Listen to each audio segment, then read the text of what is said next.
Toto je plot, toto je hranica medzi Maďarskom a Srbskom, ktorá je mimoriadne dobre už od roku 2015 zabezpečená.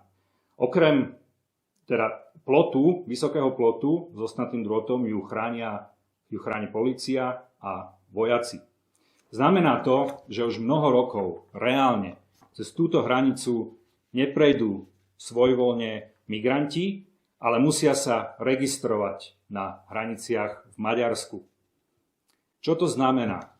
Znamená to, že aby sa objavila veľká skupina migrantov vo Veľkom Krtiši, tak niekto ich musí pustiť do Maďarskej republiky, následne prejdú celým územím Maďarskej republiky bez akékoľvek kontroly a následne sa objavia na Slovensku. Áno, Robert Fico využíva strach z neznámeho, osobitne v prihraničných oblastiach, kde žijú Slováci aj maďarská menšina,